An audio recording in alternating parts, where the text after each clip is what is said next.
parents, welcome to the tour guide of Google Classroom. It can seem a little bit confusing sometimes when we have 7 different classes that our students are going to, and each of those 7 teachers are doing something a little bit different with either an online website or using a Google Classroom, or lots of different areas that they're going and having students reference. And we want to make sure that we are being transparent with you, that you are able to communicate clearly with your student, and that you know exactly what is going on in the classroom and can help support them. So today's tour guide is of Google Classroom. I want to let you know that this is the one place you can go to get everything for your student for every class at Cascade Middle School. Every single teacher will be using Google Classroom and is using Google Classroom, and then any other sites they're going to or resources they're using are all going to be linked from Google Classroom, directly from there.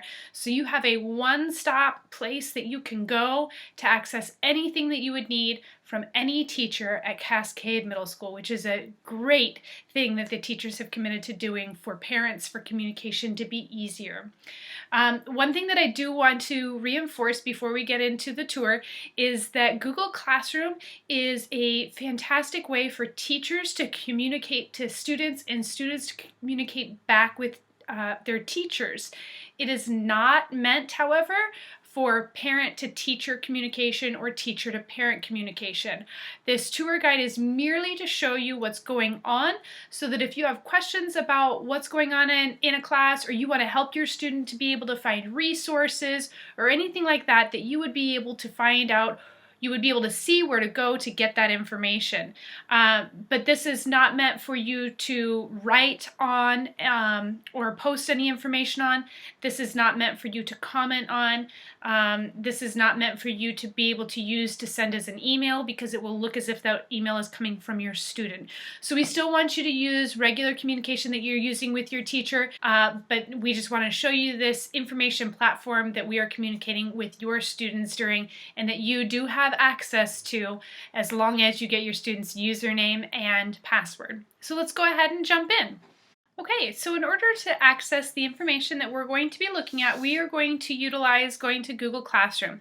So if you just open up a Chrome web browser, you'll see that's what I have open here. It automatically goes to Google.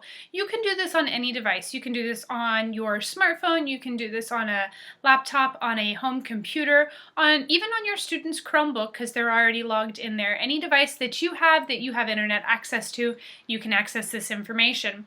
So in my web browser, I am simply going to type Classroom, and you can see that I go here frequently, so it already starts to know where I'm going. I have classroom.google.com, and when I go there, you'll notice the first thing is that I am already signed into Google. If I were not signed in, it would ask me to sign in first. This sign in is not your sign in as a parent. It is your student's sign in. So you will need their MCCSC login information. You will also need their password. We are very confident that you should know all of your students' login and password information anyway, because that is best for digital citizenship, knowing where your students are going, knowing their password information. Nothing should be private to you as their parent. So once we get to Google Classroom, again, you will see that my name is over here and that I am logged in as myself. And you can see some classes that I am enrolled in. And the class that I'm going to look at today is Mr. Miller's class. And I chose to use Mr. Miller's class just because he's already a teacher at Mill Creek, and that might be easier to see what some of that information looks like. Mr. Miller graciously enrolled me as a student in his course so that I can easily see what's going on in his course and show you the view of what's going on from the student view. So the very first thing that I want to talk about is that what you see here on this screen are the 3 courses that I am either a teacher of or enrolled in. So for your student, it's going to be that they're enrolled in.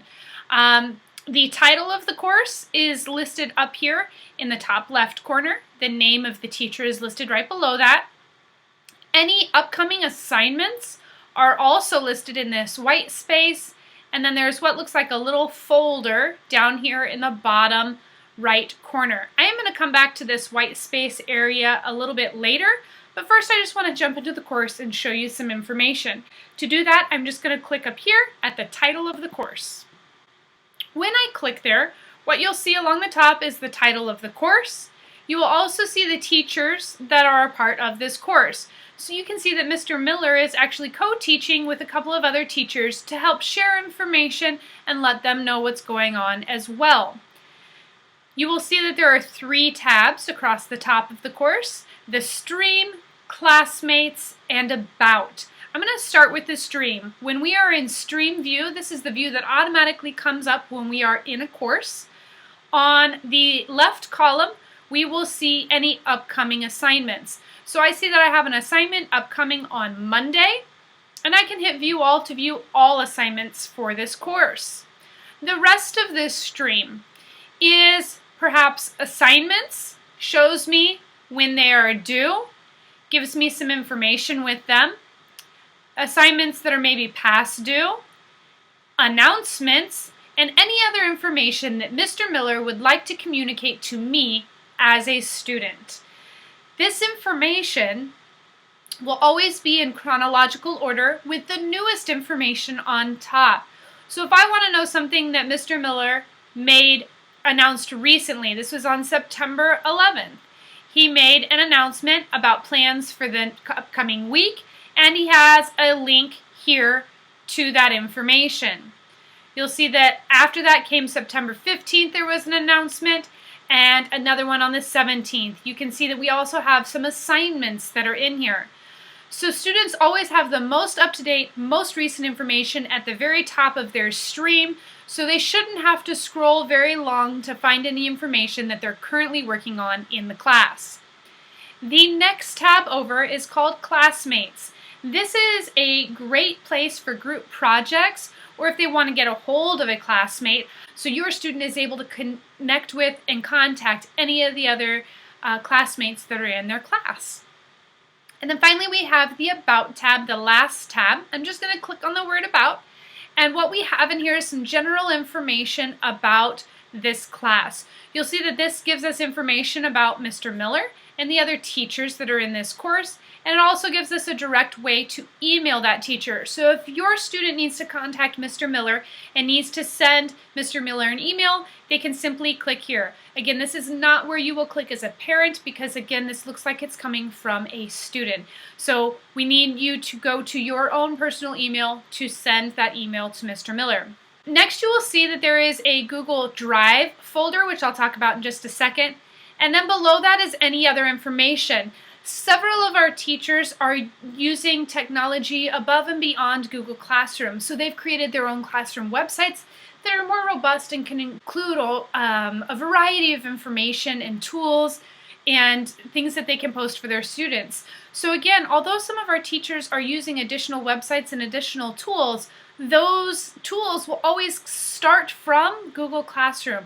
Our teachers are great at linking everything that our students are going to need in Google Classroom. So because this class website is something that Mr. Miller is going to be using frequently and often, he might want to ask his students to bookmark it just so that they have that information and can easily access it. But two, he's also going to put it on his About tab so that you as a parent, if you are looking for it, don't have to go searching the web or searching the school website or somewhere else to find this information. You can go to Google Classroom and all of the information is going to be in one spot for you. So you can simply click on that and that will take you out to any of that other information. I want you to notice that if I click on this Drive folder, what happens is it's going to open up a new tab called Google Drive. And again, I am already logged in as myself. And what this is going to bring up is my Drive folder for Mr. Miller's class. What this does is this is going to, any assignments Mr. Miller has assigned to me and that I have completed, they're going to actually populate right here within my Drive.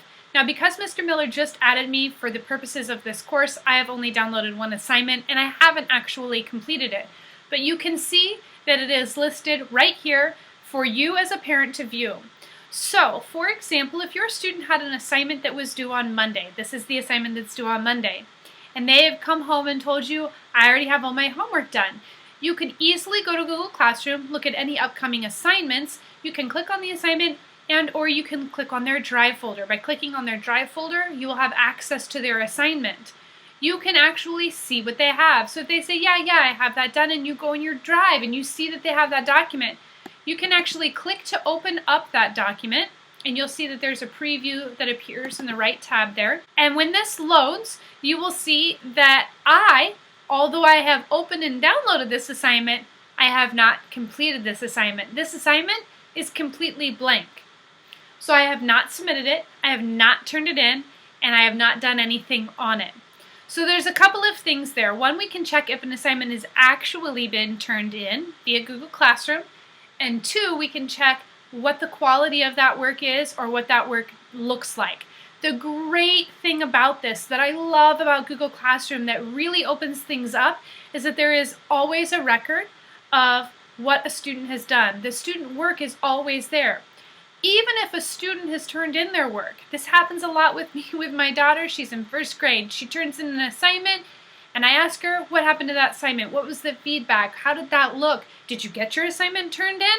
I don't know those answers, but within Google Classroom, I can actually click on the assignment. I can see if there's any feedback before the teacher has even looked at it or even after the teacher has looked at it. So you have constant access to their work and being able to see what's going on, which is phenomenal. Again, all of their work will appear in this Google Drive folder, and that again is accessed from the About tab. So that's really it for each class. I'm going to come back out to all of my classes and show you again real quick a couple of things down here in the white space. This folder here is going to take me straight to that folder. So if your student tells you, yes, I just turned in this past assignment, you can click there and just go look at their work. Again, if I click on that, it's just going to take me directly to the folder in their drive that has all of their assignments and all of their work listed, as you can see here. If I click directly on this link, this is my upcoming assignments. So again, we don't have to go directly into the class. We can see that upcoming assignments and any assignments done right here in this view. If I click on that assignment, it's going to take me directly to the assignment in Google Classroom. You'll see that it is not done because I have not actually submitted anything.